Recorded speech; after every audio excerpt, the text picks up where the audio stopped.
모임에 나가면 유독 빛이 나고 사람들이 저절로 다가가고 싶어하는 그런 사람이 있죠.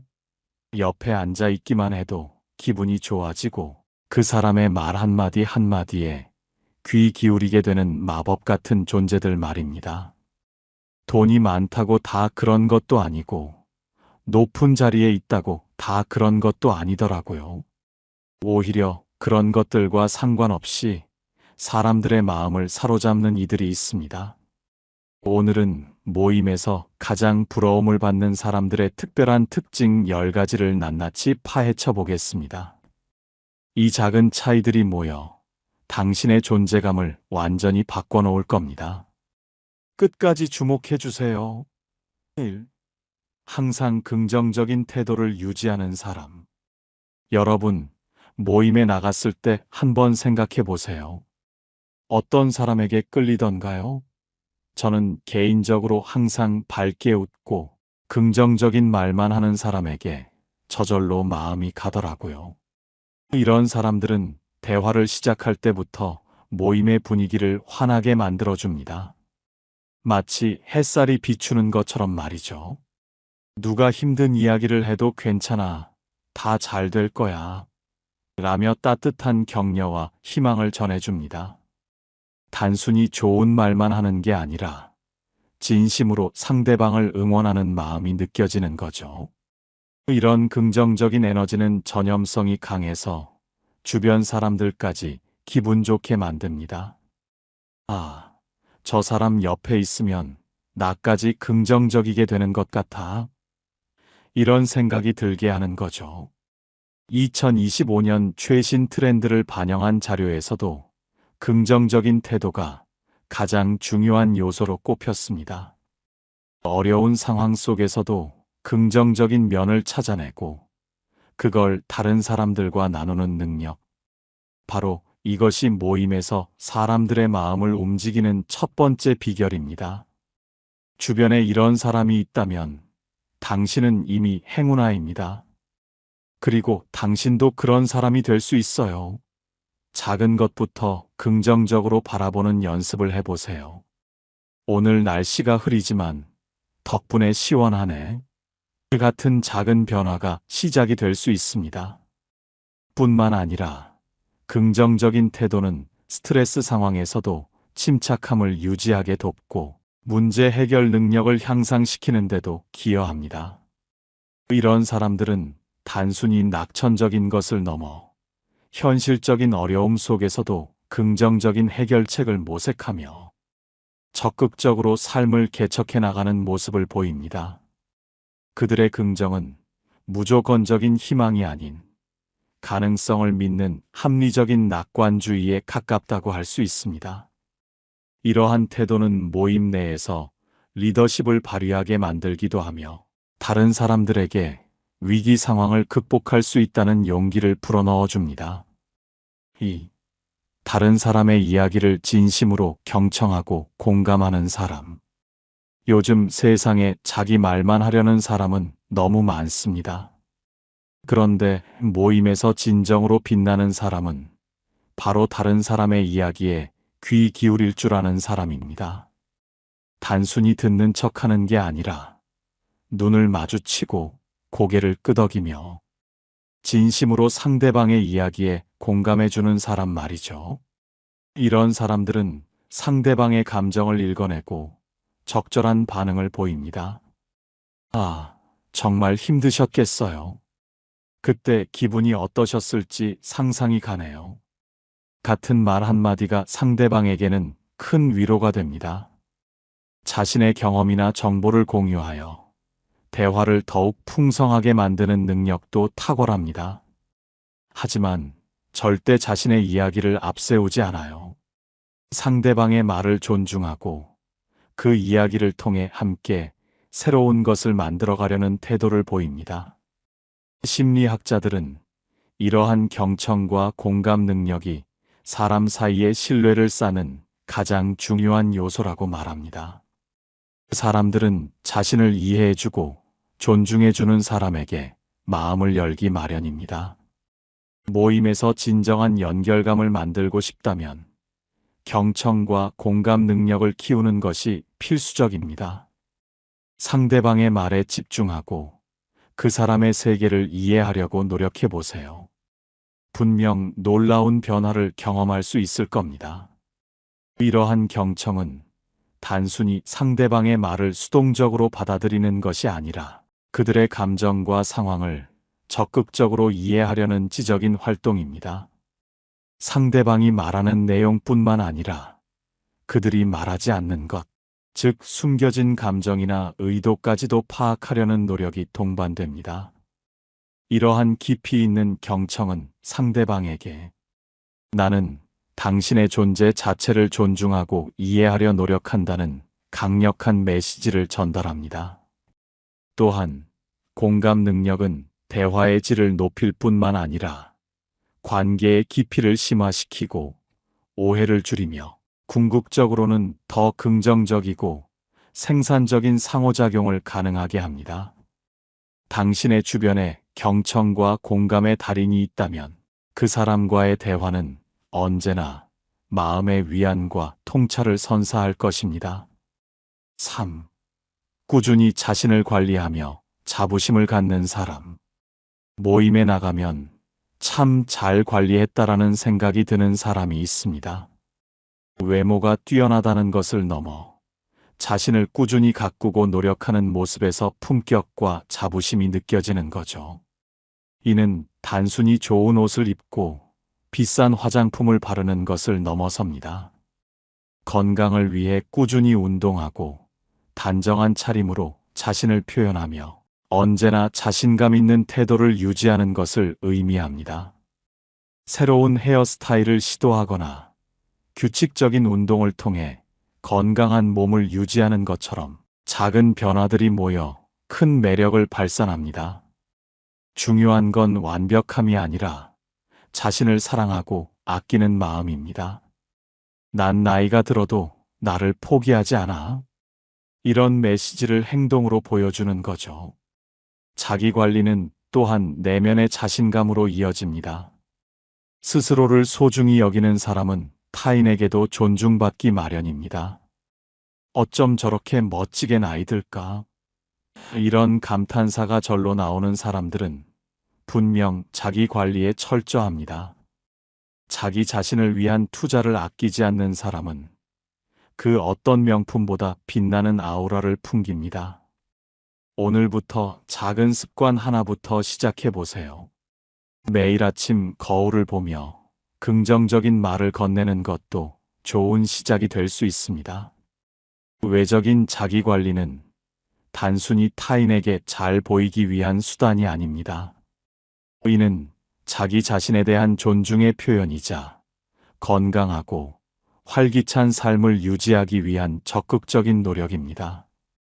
몸과 마음의 건강을 돌보는 것은 자신감으로 이어지고 그 자신감은 당당하고 매력적인 태도로 발현됩니다. 예를 들어 규칙적인 운동은 신체 건강뿐만 아니라 정신 건강에도 긍정적인 영향을 미쳐 스트레스를 해소하고 활력을 불어넣습니다. 균형 잡힌 식단과 충분한 수면 또한 자기 관리의 중요한 부분으로 에너지를 유지하고 맑은 정신을 갖게 합니다. 이러한 자기 관리는 타인에게 긍정적인 인상을 주는 것을 넘어 스스로의 삶의 질을 향상시키는 근본적인 비결이 됩니다. 즉, 자기 관리는 겉으로 드러나는 모습뿐 아니라 내면의 단단함과 자존감을 형성하는 중요한 과정이라고 할 수 있습니다. 4. 나이와 상관없이 지속적으로 성장하려는 사람. 시간은 모두에게 흐르지만 어떤 사람은 그 시간을 멈추지 않는 성장의 기회로 삼습니다. 모임에서 부러움을 받는 사람들 중에는 나이가 들어도 새로운 것을 배우고 시도하는 것을 두려워하지 않는 이들이 많습니다. 그들은 현실에 안주하지 않고 끊임없이 자신을 발전시키려 노력합니다. 예를 들어 퇴직 후에 새로운 악기를 배우거나 평소 꿈꿔왔던 그림을 그리기 시작하고 심지어 작은 공방을 차려 자신의 관심사를 적극적으로 펼쳐나가는 분들도 있습니다.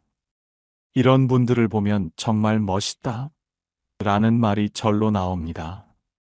그들의 삶은 활력이 넘치고 새로운 도전으로 가득 차 있습니다.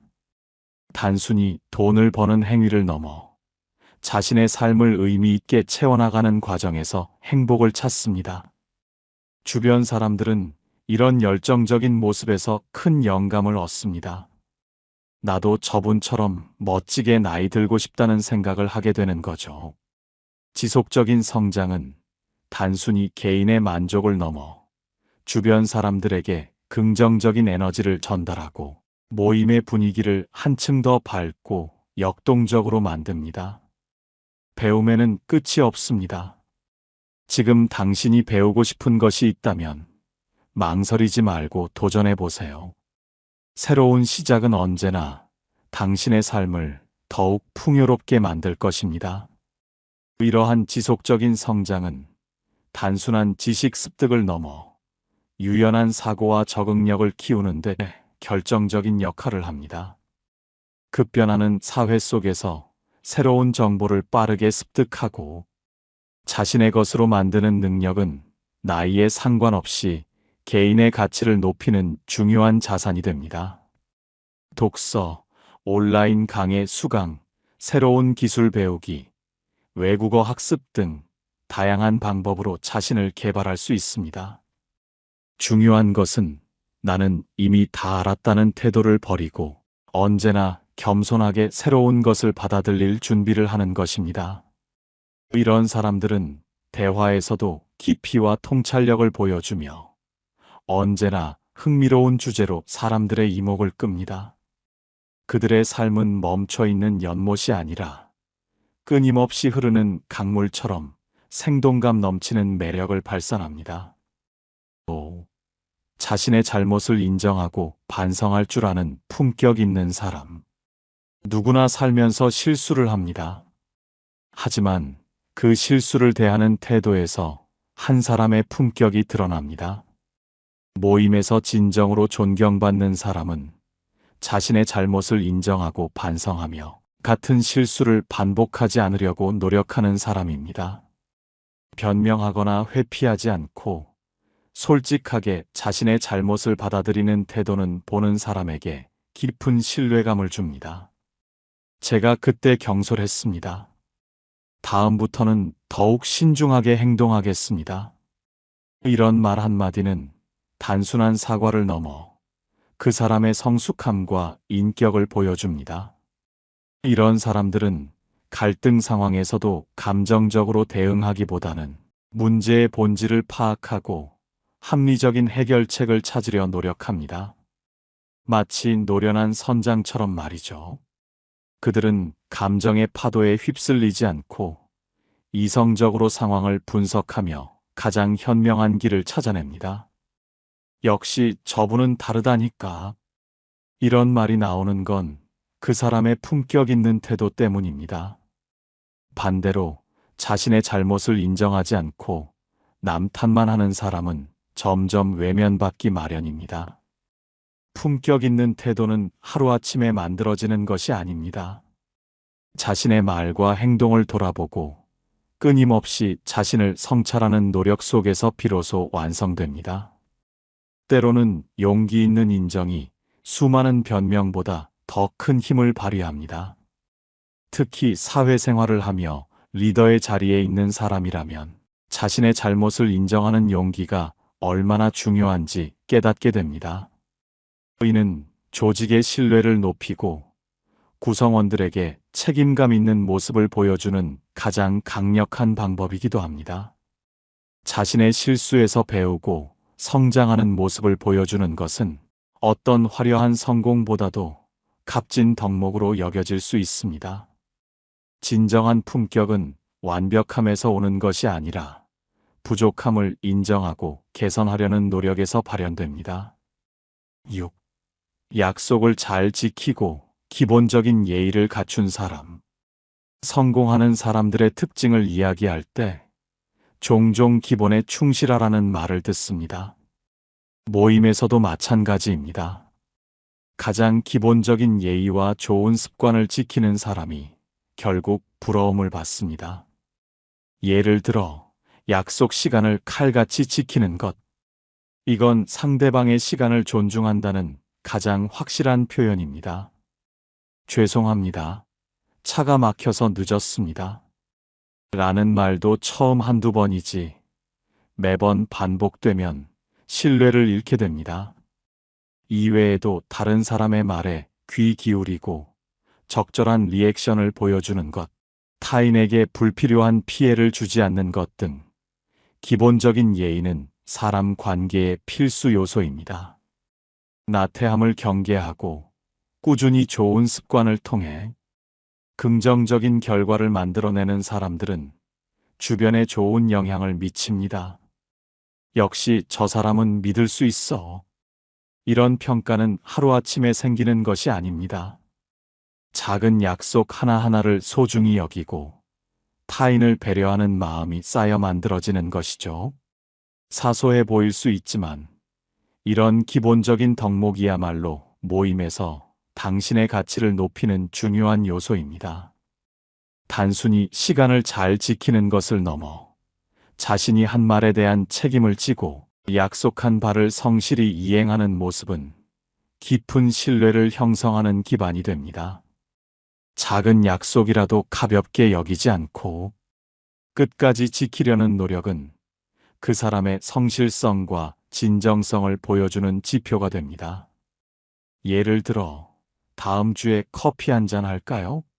라고 말했을 때 실제로 그 약속을 기억하고 먼저 연락하는 사람은 드뭅니다. 그러나 이러한 작은 행동 하나가 상대방에게는 큰 감동으로 다가올 수 있습니다. 또한 모임이나 대화 중에 휴대폰을 보거나 다른 일에 집중하지 않는 것, 남의 말을 끊지 않고 끝까지 듣는 것, 모두 기본적인 예의에 속합니다.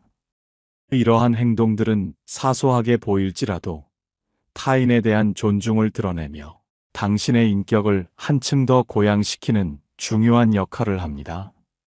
좋은 습관은 당신의 인격을 비추는 거울과도 같습니다. 7. 모임의 분위기를 편안하게 만들고 타인과의 관계를 중시하는 사람. 어떤 사람 옆에만 가면 마음이 편안해지는 경험해 보셨나요? 그런 사람들은 모임의 분위기를 자연스럽게 편안하게 만들고 주변 사람들이 마음을 열도록 돕는 탁월한 능력을 가지고 있습니다.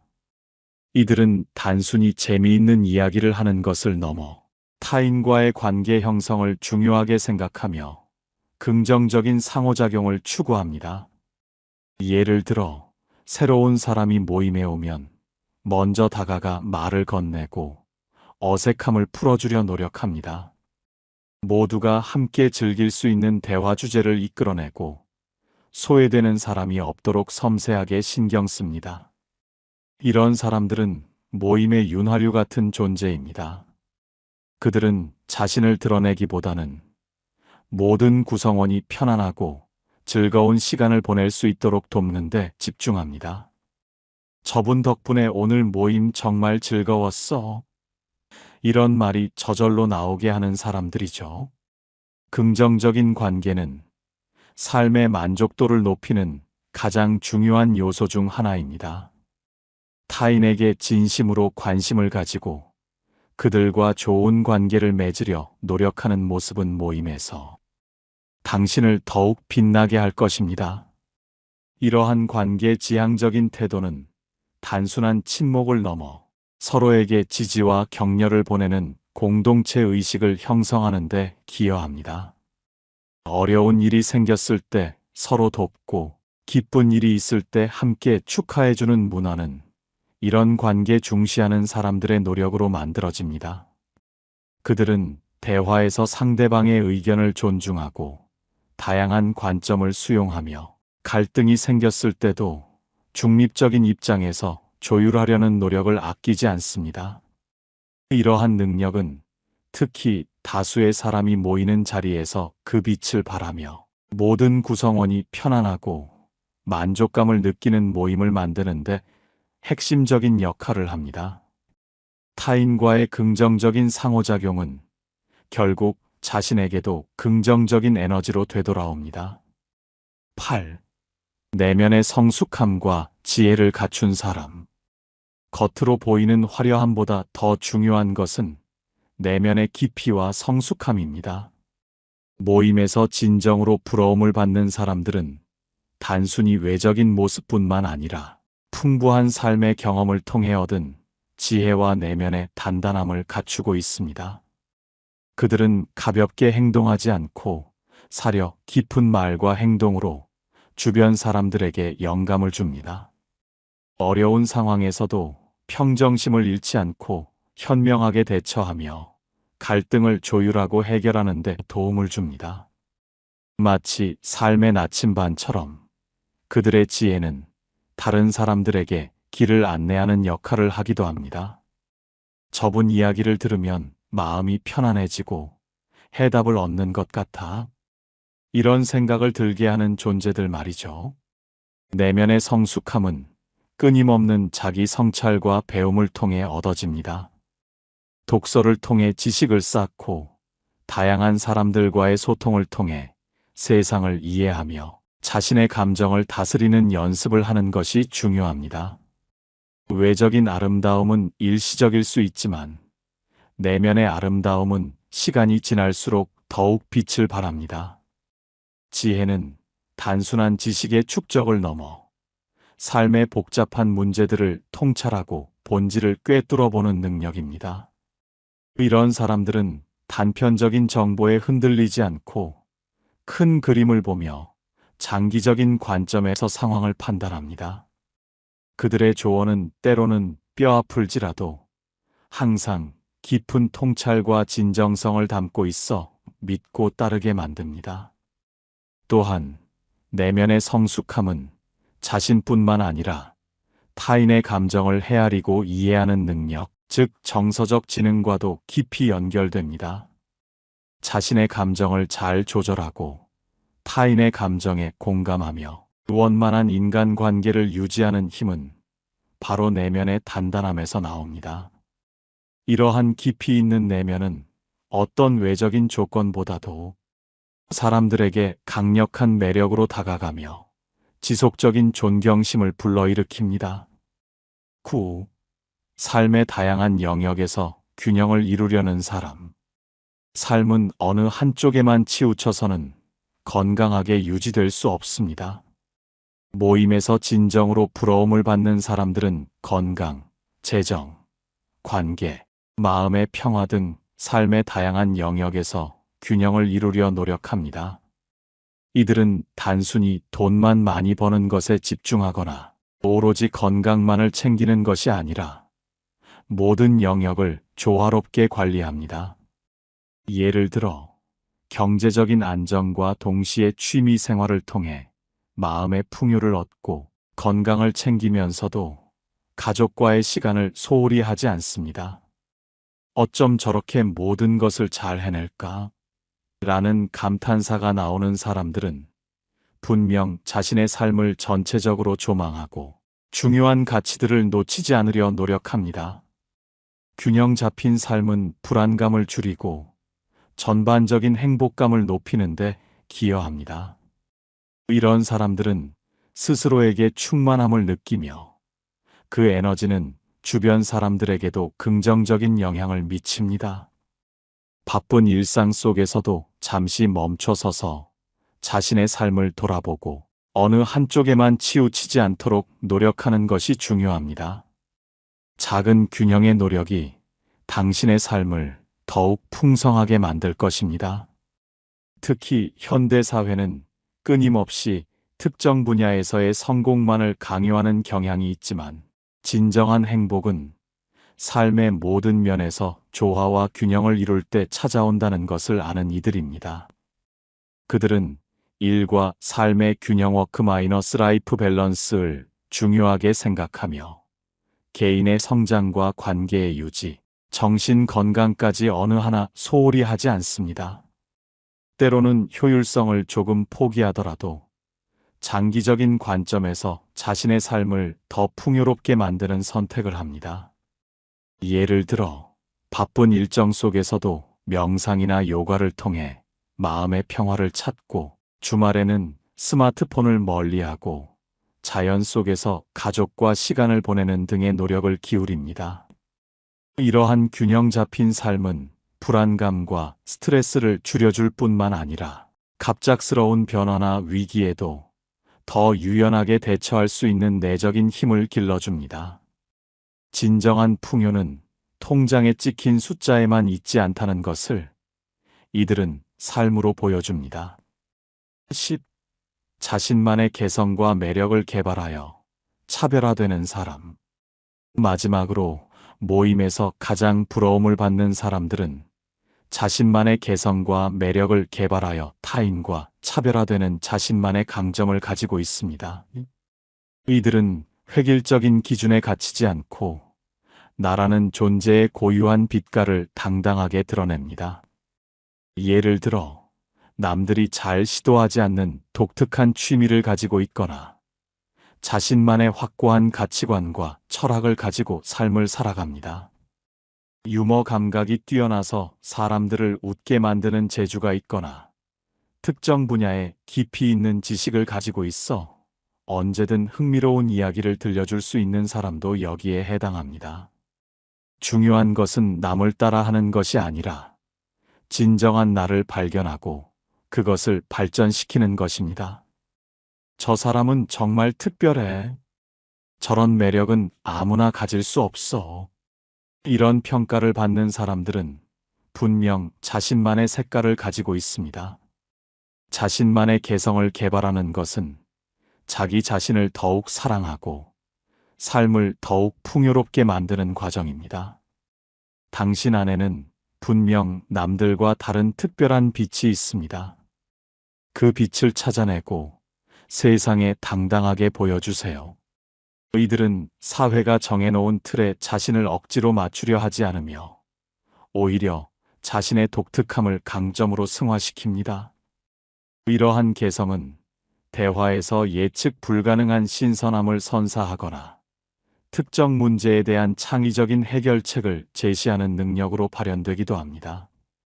그들은 자신의 관심사를 깊이 파고들어 전문가 수준의 지식을 갖추거나 자신만의 독특한 경험을 통해 다른 사람들에게 영감을 줍니다.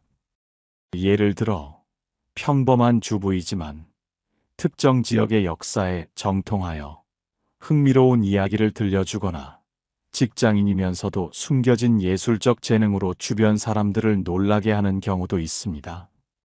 이러한 개성과 매력은 꾸며낸 것이 아니라 오랜 시간 동안 자신을 탐구하고 발전시킨 결과물입니다. 자신을 솔직하게 표현하고 자신이 좋아하는 것을 거리낌 없이 즐기는 모습은 타인에게 큰 매력으로 다가옵니다. 남들과 달라 보일까 두려워하기보다는 자신의 고유한 색깔을 당당하게 보여줄 때 진정한 부러움을 살 수 있습니다. 결론적으로 모임에서 부러움을 받는 사람들은 단순히 외적인 조건이 좋아서가 아닙니다. 그들은 긍정적인 태도, 경청과 공감 능력, 자기관리, 지속적인 성장, 품격 있는 태도, 좋은 습관, 타인과의 관계 중시, 내면의 성숙함, 균형 잡힌 삶, 그리고 자신만의 개성을 통해 사람들의 마음을 움직입니다. 이 모든 것은 하루아침에 이루어지지 않습니다. 하지만 작은 노력과 꾸준함이 모여 당신을 더욱 빛나는 사람으로 만들 수 있습니다. 오늘부터 이 10가지 특징들을 하나씩 실천하며 모임에서 가장 부러움을 받는 멋진 당신으로 거듭나세요. 당신의 변화를 응원합니다. 이 영상이 마음에 드셨다면 구독과 좋아요, 알림 설정 잊지 마세요. 다음에 더 유익한 영상으로 찾아뵙겠습니다. 감사합니다. 여러분, 혹시 사람을 처음 만났을 때 그 사람이 어떤 사람인지 한 번에 알아볼 수 있는 비법이 있다면 어떠세요? 말은 얼마든지 꾸밀 수 있고 표정은 얼마든지 연기할 수 있죠. 하지만 몸짓, 특히 손은 절대 속일 수 없다는 사실 알고 계셨나요? 오늘은 사람의 진짜 본성을 손에서 읽어내는 놀라운 비법에 대해 함께 이야기해 볼까 합니다. 심리학자들은 손이 그 사람의 무의식이자 숨기고 싶은 속마음을 가장 솔직하게 드러내는 창이라고 말합니다. 손끝만으로도 그 사람의 성격과 운명, 심지어 건강까지 읽어낼 수 있다고 하니 정말 신기하죠? 손금은 단순히 손바닥의 주름이 아니에요. 태어날 때부터 정해진 개별적인 특징을 가지고 있는데 고대 인도와 중국에서 시작되어 유럽으로 전파될 정도로 오랜 역사를 지닌 분야이기도 합니다. 과연 손은 그 사람에 대해 어떤 비밀을 속삭여 줄까요? 우리는 살면서 수많은 사람을 만나고 그 사람들을 끊임없이 판단하죠. 하지만 그 판단이 틀렸을 때 상처는 생각보다 깊게 남습니다. 처음에는 정말 다정하고 좋은 사람이라고 생각했는데 어느 순간 돌변해서 나를 깊이 상처 입힐 때 마음을 열고 믿고 의지했던 사람이 알고 보니 내 등 뒤에서 나를 비방하고 있었을 때 중요한 순간에 나를 도와줄 거라 믿었던 사람이 오히려 발을 걸고 있었을 때 이런 경험 한 번쯤은 있으시죠? 내가 그때 그 사람을 조금만 더 잘 봤더라면 처음 만났을 때 뭔가 이상하다고 느꼈는데 왜 그냥 넘어갔을까? 이런 후회해 보신 적 없나요? 그렇다면 우리는 도대체 어떻게 해야 할까요? 말은 얼마든지 꾸밀 수 있고 표정은 얼마든지 숨길 수 있습니다. 하지만 사람의 진짜 본성은 반드시 어딘가에서 드러나게 되어 있습니다. 바로 사소한 행동과 무의식적인 습관 속에서 말이죠. 오늘은 그 사람의 진짜 모습을 알아차릴 수 있는 결정적인 신호, 바로 손에 대해 자세히 알려드리겠습니다. 이 신호들을 알고 나시면 첫 만남에서도 상대방의 본성을 훨씬 정확하게 파악할 수 있을 겁니다. 오늘 주제가 마음에 드신다면 구독과 좋아요 눌러주세요. 여러분의 마음을 안아주는 좋은 콘텐츠로 보답하겠습니다. 세계적인 심리학자 폴 에크만 박사는 거짓과 불안은 입이 아니라 손끝에서 먼저 드러난다고 말했습니다. 그리고 여기서 중요한 사실 하나를 기억하셔야 합니다. 그 사람의 본성은 단 한 번의 행동이 아니라 무의식적으로 반복되는 작은 습관에서 드러난다는 거죠. 그 사람은 순간에 거짓말은 할 수 있어도 몸에 밴 습관은 절대 속이지 못합니다. 그 습관이 바로 그 사람의 진짜 모습입니다. 실제로 미국 스탠퍼드 대학 심리학과에서 정말 흥미로운 실험을 진행했습니다. 일상 속에서 대화를 나누는 1200명의 사람들을 6개월 동안 관찰하면서 그들의 손동작과 표정, 그리고 나중에 드러난 실제 행동 패턴을 면밀히 비교 분석한 연구였죠. 결과는 정말 놀라웠습니다. 대화 중 손톱을 만지작거리거나 손가락을 비비는 습관이 있는 사람들은 약속 파기, 책임 회피, 거짓말 빈도가 일반인보다 무려 3.7배 높았습니다.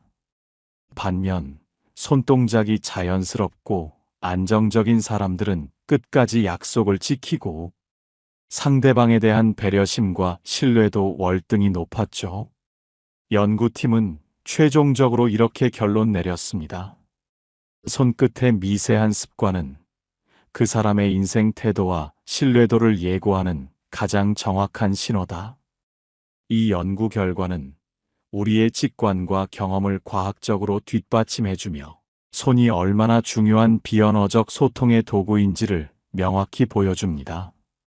우리가 미처 의식하지 못하는 사이에도 손은 끊임없이 우리 자신에 대한 정보를 외부로 발신하고 있는 셈이죠. 그렇다면 우리는 이 강력한 신호를 어떻게 해석하고 활용할 수 있을까요? 그렇다면 사람의 손에서 본성을 어떻게 읽어낼 수 있을까요? 지금부터 구체적으로 알려드리겠습니다. 우리는 5가지 주요 지표를 통해 상대방의 손을 관찰하고 그 안에 숨겨진 진짜 모습을 파헤쳐 볼 것입니다. 이 5가지 지표는 단순한 습관을 넘어 그 사람의 내면, 깊숙한 곳에 자리한 가치관과 태도, 심지어는 인생 전반에 걸친 경향성까지 드러낼 수 있습니다. 마치 손바닥 위에서 펼쳐지는 작은 드라마처럼 우리는 손을 통해 상대방의 숨겨진 이야기를 읽어낼 수 있을 것입니다. 첫째, 손톱을 자세히 보세요. 손톱은 단순히 외모를 꾸미는 도구가 아닙니다. 이는 자기 관리 능력과 세심함의 척도가 되기도 합니다. 손톱이 항상 깨끗하고 단정하게 관리된 사람은 작은 디테일도 놓치지 않는 세심함과 자기 관리가 완전히 몸에 밴 사람입니다. 이런 사람들은 대부분 다른 사람에 대한 배려심도 깊고 약속도 잘 지키죠. 자신의 외모를 관리하는 것처럼 주변 사람들과의 관계, 그리고 자신이 맡은 일에도 섬세하고 책임감 있는 태도를 보일 가능성이 높습니다. 그들은 타인에게 좋은 인상을 주기 위해 노력할 뿐만 아니라 스스로를 존중하고 가치 있게 여기는 마음이 깊다고 해석할 수 있습니다. 반대로 손톱이 지저분하거나 들쭉날쭉한 사람은 어떨까요? 단순히 게으르다고 생각할 수도 있지만 사실 더 깊은 의미가 있습니다. 평소에 허술하거나 다른 사람의 시선을 크게 신경 쓰지 않는 성향을 가진 사람일 가능성이 큽니다. 이는 규칙이나 약속에 얽매이지 않으려는 자유분방함으로 해석될 수도 있지만 때로는 타인에 대한 무관심이나 자기중심적인 태도를 드러내기도 합니다. 더 심각한 경우가 있습니다. 중요한 자리, 중요한 만남에 나가서도 손톱을 완전히 방치하고 오는 사람들 말이죠. 이런 사람들은 무의식적으로 난 너 정도는 대충 대해도 된다라는 마음을 가지고 있을 수 있습니다. 상대방에 대한 존중이 부족하다는 신호일 수 있는 거죠. 그들은 타인의 시선을 의식하지 않거나 의식하더라도 그것을 중요하게 생각하지 않는 경향이 있습니다. 이는 관계에서 갈등을 유발할 수 있는 중요한 단서가 됩니다. 둘째, 대화 중 손을 계속 만지작거리는 사람들을 주의 깊게 관찰해 보세요. 손가락을 꼬고 손톱을 뜯고 손을 계속 주무르면서 시선을 자꾸 피하는 사람들 말입니다. 이런 행동은 100% 확실하게 속에 무언가 숨기고 있는 사람들의 특징입니다. 내면의 불안과 조급함, 그리고 감추고 있는 무언가가 손끝으로 다 새어나오고 있는 거거든요. 마치 자신의 심리적 동요를 손을 통해 무의식적으로 표현하는 것처럼요. 겉으로는 웃으며 자연스럽게 이야기하지만 속으로는 전혀 다른 계산을 하고 있을 가능성이 매우 높습니다. 그들은 대화의 흐름이나 상대방의 감정보다는 자신의 내면적 갈등이나 숨겨진 의도에 더 집중하고 있을 수 있습니다. 이런 사람들을 곁에 오래 두시면 결국 여러분도 언젠가는 속게 됩니다. 확실합니다. 그들의 행동은 표면적으로는 아무렇지 않아 보일지라도 그 내면에는 신뢰를 해칠 수 있는 불안정함과 불투명함이 도사리고 있을 수 있습니다. 따라서 이들과의 관계에서는 항상 주의를 기울이고 신중하게 접근하는 것이 현명합니다. 셋째, 팔짱을 끼고 손을 감추는 사람들입니다. 많은 분들이 팔짱을 단순히 편해서 끼는 자세라고 생각하시는데 전혀 그렇지 않습니다. 팔짱은 명확한 심리적 신호입니다. 나는 지금 너한테 마음을 열 생각이 전혀 없다. 너와 나 사이에는 보이지 않는 벽이 있다. 나는 너와 거리를 두고 싶다라는 무언의 메시지를 보내고 있는 거죠. 이는 물리적인 거리를 두는 것을 넘어 심리적이고 감정적인 거리감을 표현하는 행위입니다. 그들은 자신을 보호하려 하거나 상대방에게 자신의 진정한 감정이나 생각을 드러내고 싶지 않을 때 이러한 자세를 취하곤 합니다.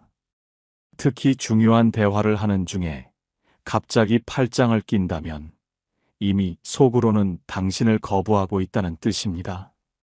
당신의 의견이나 제안에 동의하지 않거나 당신과의 관계 자체에 대해 부정적인 입장을 가지고 있을 수 있습니다.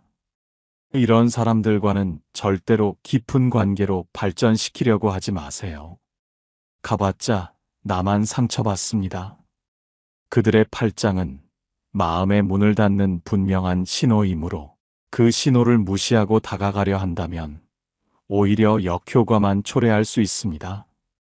관계를 발전시키기보다는 현재의 관계를 조심스럽게 유지하거나 필요하다면 재고해보는 것이 좋습니다. 넷째, 손짓이 지나치게 큰 사람들을 주의하세요. 말을 하면서 손을 휘 크게 흔들고 과장된 제스처를 남발하는 사람들 있죠. 이런 행동은 자신감의 표현이 아닙니다.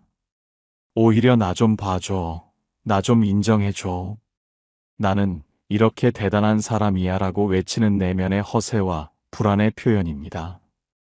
그들은 자신감이 부족하기 때문에 외부적인 행동으로 그것을 보상받으려 하는 경향이 있습니다. 세계적인 심리학자 엘버트 메라비언 교수도 이렇게 말했습니다. 과도한 몸짓은 허세와 불안의 또 다른 얼굴이다.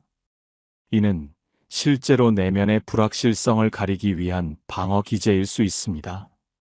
진짜 자신감 있고 내면이 충실한 사람들은 손짓이 자연스럽고 부드럽습니다. 굳이 요란하게 과시하지 않아도 자연스러운 카리스마가 느껴지죠. 그들은 자신의 가치를 외부적인 표현으로 증명하려 하지 않고 내면의 충만함에서 우러나오는 안정감과 여유로움을 보여줍니다. 괜히 요란하게 흔드는 손에는 허세와 불안이 가득 숨어 있다는 것 절대 놓치지 마세요.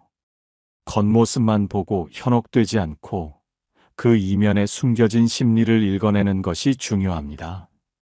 다섯째, 손을 내미는 자세와 악수 방법을 꼼꼼히 관찰해 보세요.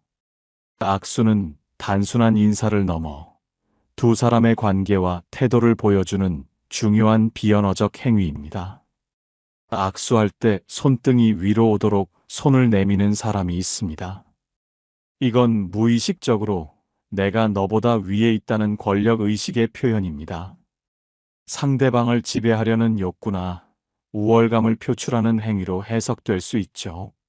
이러한 사람들은 관계에서도 주도권을 잡으려 하거나 자신의 의견을 강요하는 경향이 있을 수 있습니다. 반대로 손바닥을 살짝 위로 해서 상대방의 손을 부드럽게 감싸주는 듯하게 악수하는 사람은 나는 당신을 진심으로 존중합니다 라는 따뜻한 마음을 가진 사람입니다. 그들은 상대방을 포용하고 배려하며 평등한 관계를 추구하는 경향이 있습니다. 상대방에게 안정감과 신뢰감을 줄 수 있는 사람인 거죠.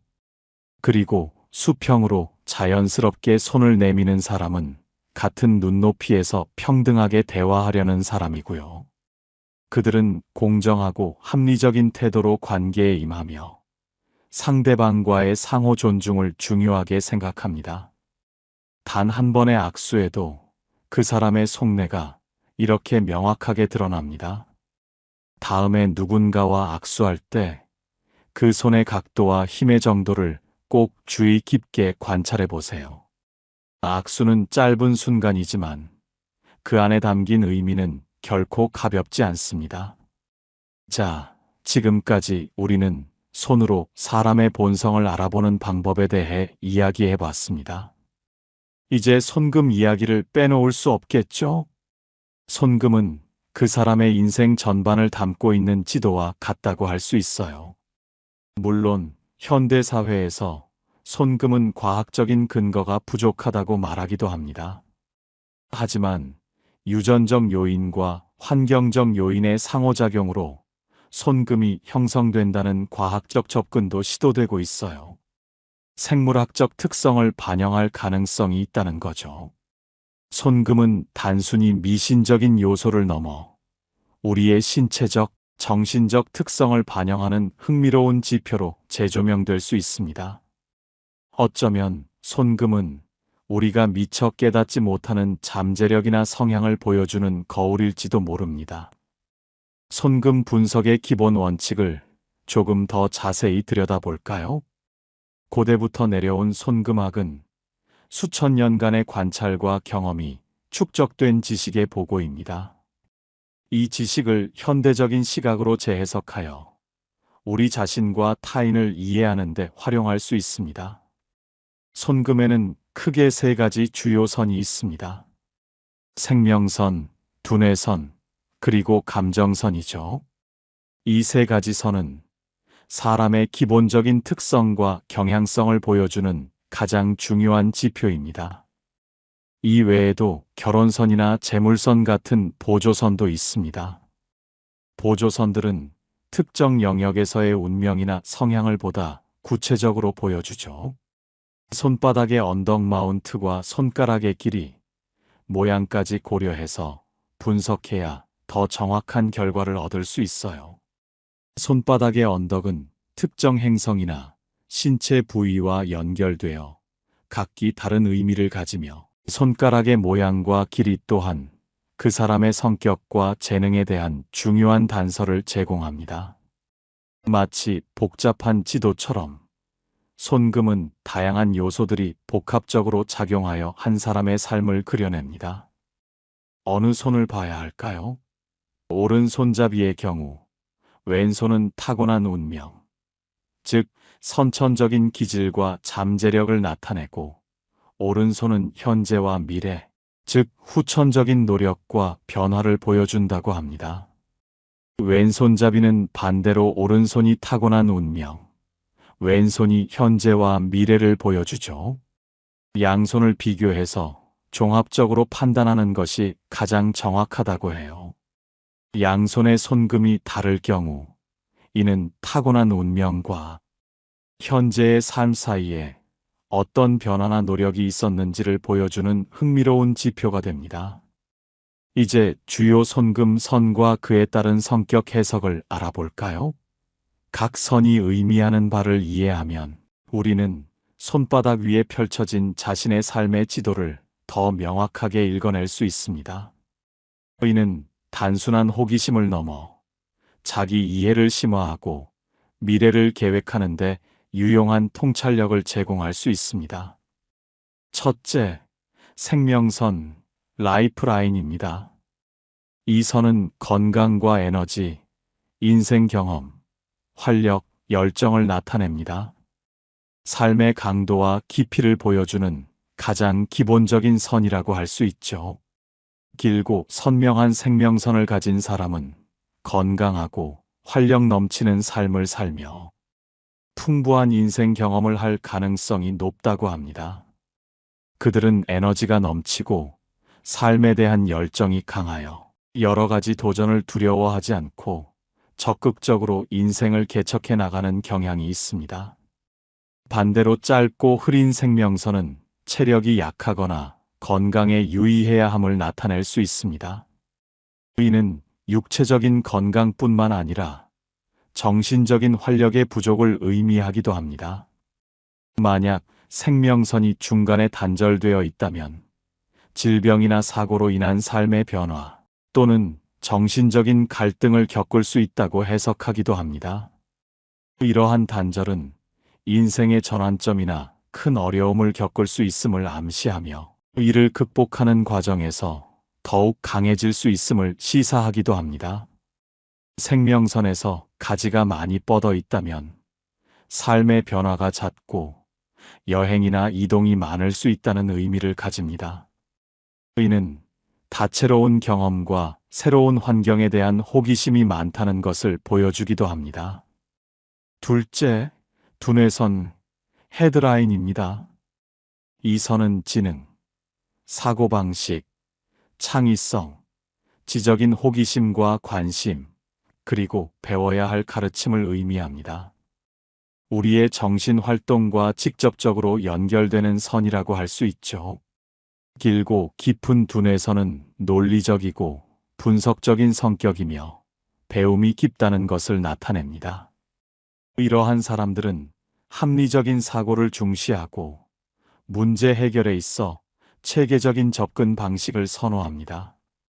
학업이나 연구 분야에서 뛰어난 성과를 보일 가능성이 높습니다. 짧은 두뇌선은 직관적이고 결단력이 강한 성향을 의미하죠. 그들은 복잡한 분석보다는 본능적인 감각이나 순간적인 판단을 통해 결정을 내리는 경우가 많으며 실행력이 뛰어난 모습을 보입니다. 만약 두뇌선이 물결 모양이라면 창의적이고 예술적인 기질을 가지고 있으며 진보적인 생각을 하는 사람일 수 있습니다. 고정관념에 얽매이지 않고 새로운 아이디어를 추구하며 예술 분야나 창조적인 직업에서 두각을 나타낼 수 있습니다. 직선인 두뇌선은 현실적이고 논리적인 사고를 중시하며 전통적인 사고방식을 가진 사람일 가능성이 높습니다. 그들은 안정적이고 예측 가능한 것을 선호하며 실용적인 관점에서 세상을 바라보는 경향이 있습니다. 셋째, 감정선, 하트라인입니다. 감정선은 감정 표현 방식과 연애운을 나타냅니다. 우리의 정서적인 측면과 대인관계의 양상을 보여주는 중요한 선이죠. 긴 감정선을 가진 사람은 감성적이고 로맨틱한 성격일 가능성이 높습니다. 그들은 타인의 감정에 민감하게 반응하고 사랑과 우정에 깊이 몰입하는 경향이 있습니다. 예술적 감각이 뛰어나거나 사람들과의 관계에서 섬세한 공감 능력을 발휘하기도 합니다. 반대로 짧은 감정선은 현실적이며 감정보다는 이성을 중시하는 경향이 있음을 보여줍니다.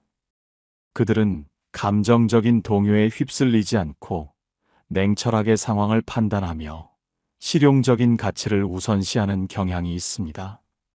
때로는 감정 표현에 서툴러 보일 수도 있지만 내면에는 깊은 책임감과 안정감을 가지고 있을 수 있습니다.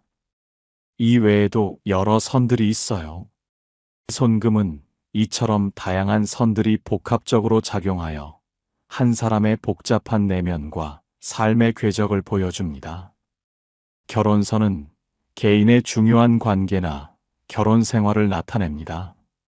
뚜렷한 하나의 결혼선은 안정적이고 지속적인 관계를 의미하고 여러 개의 결혼선은 여러 번의 중요한 관계나 결혼 가능성을 나타낼 수 있습니다. 끊어진 결혼선은 관계에서의 어려움이나 변화를 암시할 수 있죠. 재물선은 금전운과 재물운을 의미하며 길고 선명한 재물선은 재정적인 안정과 성공을 예고한다고 볼 수 있습니다. 반면 흐리거나 끊어진 재물선은 재정 관리에 더 신경 써야 할 필요성을 암시할 수도 있습니다. 그리고 현대인들에게 특히 관심이 높은 손금 중 하나인 M자 손금은 재산선, 행복선, 생명선이 이어져 M자 모양을 이루는 손금으로 부자들이 많이 가지고 있다고 알려져 있습니다. 이는 성공과 부를 끌어당기는 에너지를 가진 손금으로 해석되곤 합니다. 마지막으로 일자 손금, 일명 원숭이 손금이라고 불리는 이 손금은 감정선과 두뇌선이 일자로 연결된 것으로 뛰어난 두뇌, 빠른 판단력, 과감한 성격을 의미한다고 합니다. 이러한 손금을 가진 사람들은 비범한 재능과 강한 추진력을 바탕으로 남다른 성취를 이루는 경우가 많다고 알려져 있습니다. 현대적인 관점에서 손금 해석은 단순히 점술이 아닙니다.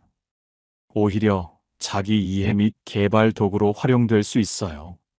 손금 해석을 통해 자신의 성격, 재능, 잠재력을 새로운 관점에서 바라볼 수 있으며 강점을 강화하고 약점을 보완하는 방향을 찾을 수 있습니다. 손금은 우리 자신을 더 깊이 이해하는데 도움을 줄 수 있는 흥미로운 지표인 셈이죠.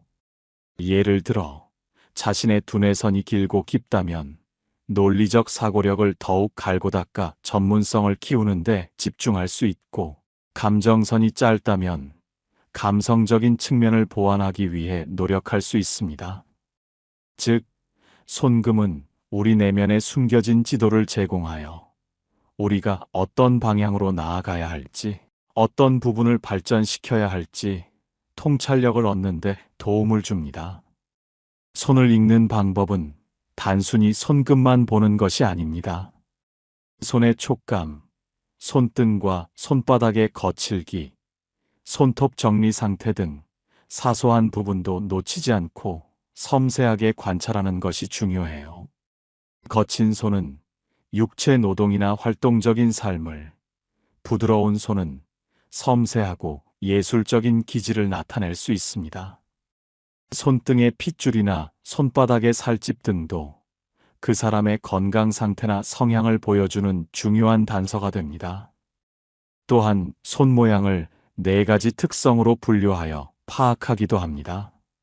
예를 들어 불의 손, 흙의 손, 공기의 손, 물의 손 등으로 분류하여 각 손 모양이 가진 고유한 성향과 특징을 파악하는 방식이죠. 이러한 총체적인 관찰을 통해 우리는 한 사람의 손에서 훨씬 더 풍부하고 입체적인 정보를 얻을 수 있습니다. 물론 주의사항도 있습니다. 손금을 억지로 만들거나 흉터를 내는 것은 운세를 가로막을 수 있다고 하니 절대 따라하지 마세요. 우리의 손은 자연스러운 상태 그대로 가장 많은 이야기를 담고 있습니다. 인위적인 변화는 오히려 본래의 의미를 왜곡하거나 혼란스럽게 만들 수 있습니다. 그리고 손금은 딱 떨어지는 명확한 답을 제시하는 점술이 아니며 참고 자료로 활용하는 것이 좋습니다. 손금은 우리의 잠재력을 보여줄 뿐 운명을 완전히 결정짓는 것은 아닙니다. 우리의 노력과 선택이 훨씬 더 중요하죠. 손금은 우리가 자신을 이해하고 더 나은 방향으로 나아가기 위한 하나의 흥미로운 도구로 받아들이는 것이 가장 현명합니다. 미래는 고정된 것이 아니라 우리의 의지와 행동에 따라 끊임없이 변화하는 것이니까요. 정리해 보겠습니다. 손톱이 지저분한 사람, 자기 관리와 타인 배려가 모두 부족할 수 있습니다.